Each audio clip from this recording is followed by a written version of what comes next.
way to a brand new kit. Welcome back, eSIM Studios podcast live stream, episode number 226 on this Wednesday afternoon, early afternoon, October 23rd, 2024. I want to welcome everybody in. We're basically gonna cover one topic. I have a hard out here in about 20 minutes. Got to take my daughter to the dentist, and I have to go pick up a new PC. So, got some stuff to do. So I figured, you know what? If I don't do this stream now, I'm not going to get it done later in the afternoon. I already know how that's going to go. But I want to thank everybody. So if you're not aware, that the new Snapdragon X Elite Samsung machine I got bit the dust, won't load into the operating system. So I'm going to return that. But have no fear, I already picked another one up. Or I guess I already purchased another one at Best Buy. So I'm going to go return this and pick a new one up. And I got to take my daughter to the dentist. So busy afternoon. So I did want to get to a potential interesting story. Now, it's similar to the one. I do have an update for the TSMC selling chips to Huawei. We did that story, what was it, 3-4 days ago, something like that, maybe over the weekend. Something similar to this, and it impacts another chip maker. So we do have news. We do have update. So the U.S. was investigating TSMC as far as because the U.S. placed sanctions on Huawei, right? They were essentially spying on us and stealing our technology. U.S. put sanctions on Huawei, not allowed to sell any devices whatsoever inside the U.S. They're not allowed to do business with the U.S. or any company that does business with the U.S. So a complete and utter cutoff from Huawei, whether it's directly or indirectly. Absolutely no business with Huawei directly or indirectly, meaning a third-party access, right? So TSMC was selling chips to a third party, and that third party was set up kind of as a shell company to be the middleman between Huawei and TSMC. And as you know, all of our phones here in the US, all of our CPUs in our phones are made by TSMC. So if that was the case, TSMC selling chips to a third party, that third party being the middleman, giving the chips to Huawei, Huawei giving the money to the middleman, the third party, and then them giving the money for the chips to TSMC. Well, it appears TSMC was the whistleblower. They found out and actually notified the U.S. government. So it's not the other way around. We had thought the U.S., the federal government found this out and started investigating. And the original article made it look like TSMC was kind of sneaking around, trying to make money behind the scenes. It's not the case. They found out something was fishy about this middleman, about this third-party company. Investigation from within TSMC. They found out that third was TSMC that was the whistleblower. So no harm, no foul. Yes, you will get a new iPhone 7, get a number of devices next year. So that seems to be okay. However, as you might get an iPhone 17 next year, doesn't necessarily mean OnePlus 14 next year, or you're going to get a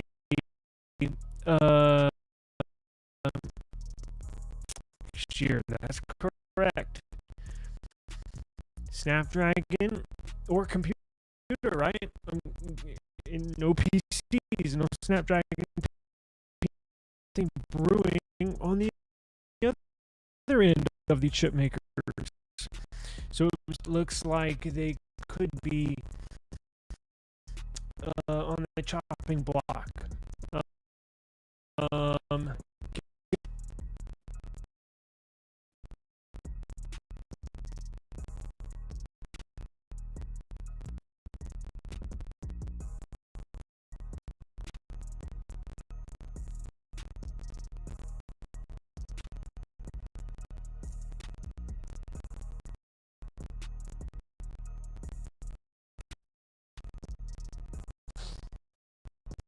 All right.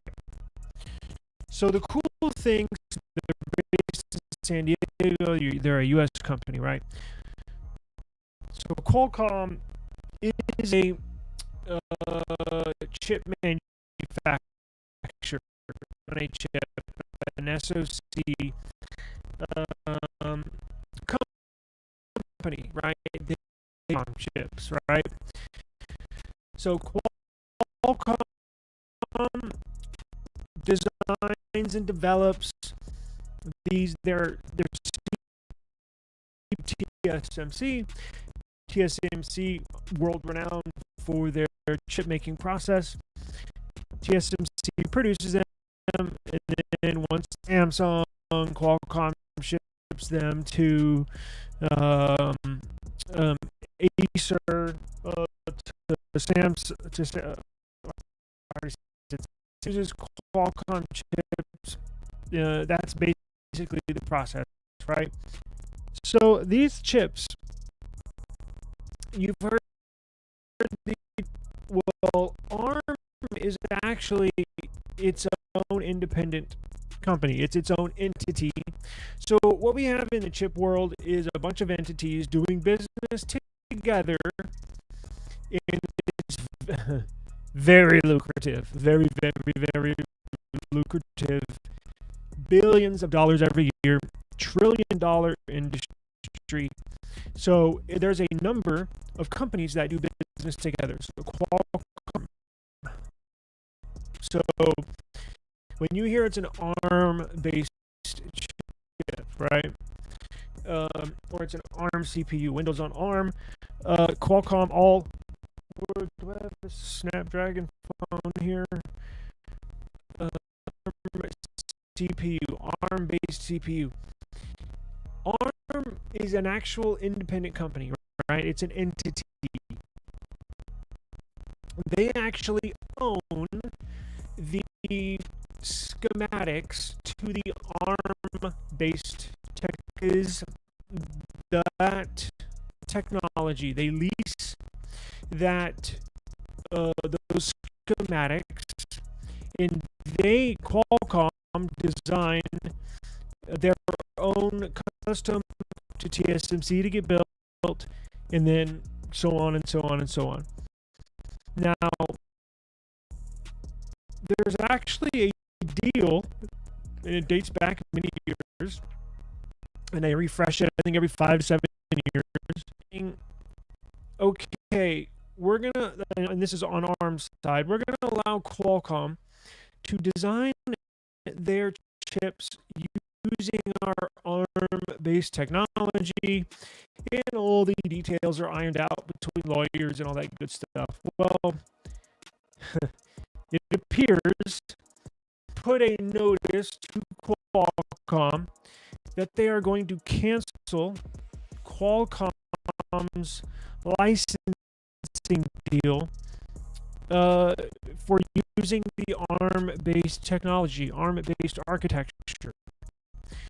So, licensing deal, the deal allowing Qualcomm to use the ARM technology to design their chips is going to be null and void in 60 days from now. Check this out. This could have major, if it goes through, this could have major implications on phones. That means, as of now, if nothing else gets done in regards to this deal, that has been, Qualcomm has been put on notice, hey, our deal is canceling in 60 days. This could, if it plays out and nothing gets done, that means Qualcomm can no longer, well, they can, but they would get sued for billions, if not $1 trillion, by ARM, right? Which possibly could mean no more Snapdragon CPUs for a given amount of time until they can work a new deal out. Or if ARM wants to play hardball, they can just sit back with their arms crossed and play hardball and say no new deal. And what does that mean? That means there would be a disruption in Qualcomm-based, ARM-based CPUs. And that would disrupt, again, billions upon billions of dollars in the industry. That means Qualcomm would not be able to sell these CPUs in the laptops or phones, right? So that means possibly S25 could be put on hold for a year, maybe. These ARM-based Snapdragon X Elite CPUs could be put on hold potentially for a given amount of time. So this article says here, and basically what I described is in the article. I just, broke it down into layman's terms. Now we have a response from Qualcomm, and we will get into that. So the title is Qualcomm faces a crisis that could strike at the very heart of Android phones. ARM-based technologies has issued a 60-day notice to terminate its architecture license with Qualcomm. There you can see that looks like a... Do you remember the Snapdragon 820 or 835? That looks like one of the older ones. That's not a newer one. I don't know why Android Authority chose to put an old CPU. Anyways, so here's the gist of the story broken down. ARM has issued a 60-day notice to terminate its architectural license with Qualcomm. The move could disrupt Qualcomm's ability to design Snapdragon chips for smartphones and laptops. The cancellation could also lead to a shortage and potential price hike for Android smartphones. So let's say this termination goes through. Let's say they don't strike a new deal. What does that mean for you, the end user? Well, that means the price of your phone could double next year. Now, if you're going to go with the same... Look, honestly, I think Samsung would be okay because they're doing more business with MediaTek, right? And honestly, I wouldn't mind actually if the new S25 series, right, S25 coming out in January, S25, S25 Plus, S25 Ultra, I would be okay if they all use MediaTek CPUs. The new Dimensity 9400 is a freaking beast. So actually, I don't really mind, but I shouldn't have that attitude. This is not good for the smartphone industry at all. We desperately need Qualcomm. Now, here's the deal. And look, we don't know what's in the legal agreement between ARM and Qualcomm. These legal agreement deals between $2 billion companies are 1,000 pages, like 900, 800 pages. But when they sign a new deal in the past, because each side has lawyers that comb through the fine print, making sure there's no loopholes. Fine, right? So I'm sure this is even legal. It's in the contract just for any reason, just because they feel like it. I'm sure there has to be negligence that no one company can just back out whenever they feel like it, right? Like, you would think that would be putting these two companies. It would be almost negligent to have one of them just back out whenever they want to, and that's basically what Qualcomm said in their statement, right? So why is ARM doing this? Well, I always like to say everything comes down to money. Whether it's especially in the business world, every decision that gets made, and yes, I'm going to repeat, money can't be the issue at every single decision. Yes, it is. So here's what ARM is doing. I think ARM is threatening Well, they're not threatening. They're saying our deal is going to be terminated in 60 days. I think they're doing that just to get more money. I think they're doing that to try to get Qualcomm into negotiations to negotiate a new deal between these two. Now, is it foul? Yes, very foul. In fact, if I was Qualcomm and or worked in the Qualcomm legal department or the board of directors, I would be livid. I would be pissed off at ARM. These little pricks are backing out of this deal and just flat out demanding more money. I'm sure the Qualcomm lawyers, as we speak, are going through that that 1,000-page legal documents that they signed. I think it was 5 years ago. In ARM, as time goes on, Qualcomm is keeping more and more of the profits. So in ARM, and we don't know what the deal is, but ARM might be, obviously they're getting paid for the licensing deal, but ARM wants more money, flat out. That's my opinion. ARM just wants more money, and they're trying to strong arm Qualcomm into negotiating a new deal. So this will go to court. Qualcomm's lawyers are probably going to say, no, screw you. You signed this deal right here on such and such date at such and such time. We have an agreement. Screw you. Let's go to court, and we will win. More than likely, if there's a deal signed, the judges will favor Qualcomm because they're simply just sticking to the agreement that they had in the first place. I believe that's all this is. Now, who knows how, if they want to play hardball, ARM that is, because this deal, don't get it twisted. This deal is worth $100 billion probably. I mean, the cost of phones continually get higher every year. It's unfortunate, but it is what it is, right? Along with everything else, milk, bread, groceries, gas, freaking construction, lumber is skyrocketing. Phones are basically the same, and it sucks. But while Qualcomm while the prices increase to the consumer every year, more and more money is pouring into the pockets of Qualcomm from the sale of these chips. And the same amount of money is getting back to ARM. So while Qualcomm steadily increases its revenue year over year, ARM is getting the same amount they've gotten that's in the deal. So I'm sure they see how much money Qualcomm is making, and they're probably jealous and want a piece of that pie.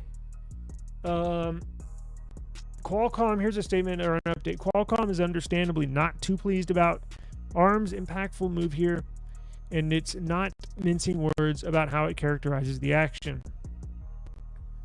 Here's a statement. You can tell I've been on Best Buy's website. Look at all these ads. All right. Quote. Now, this is a quote from Qualcomm. This is more of the same from ARM. More unfounded threats designed to strong-arm a longtime partner, interfere with our performance-leading CPUs, and increase royalty rates regardless of the broad rights under our architectural license. They also are quoted as saying, with a trial fast approaching in December, it's pretty quick, ARM's desperate play appears to be an attempt to disrupt the legal process, and its claim for termination is completely baseless. We are confident that Qualcomm's rights under this agreement with ARM will be affirmed. ARM's anti-competitive conduct will not be tolerated. So these two do not like each other. These two companies do not like each other, and they're pissed off, quite frankly. Qualcomm's like, why are you backing out of this deal right now? Like, we have a deal. And ARM they're being little sissies about it and crying over they want more money. Well, if that's the case, you should have negotiated that in your original deal with Qualcomm. In fact, in this video, I am going to at Qualcomm and I am going to at ARM and basically call ARM out for negligence, for backing out of deals when you have a deal, right? Now, I know in sports you see guys hold out this and that. This is not sports.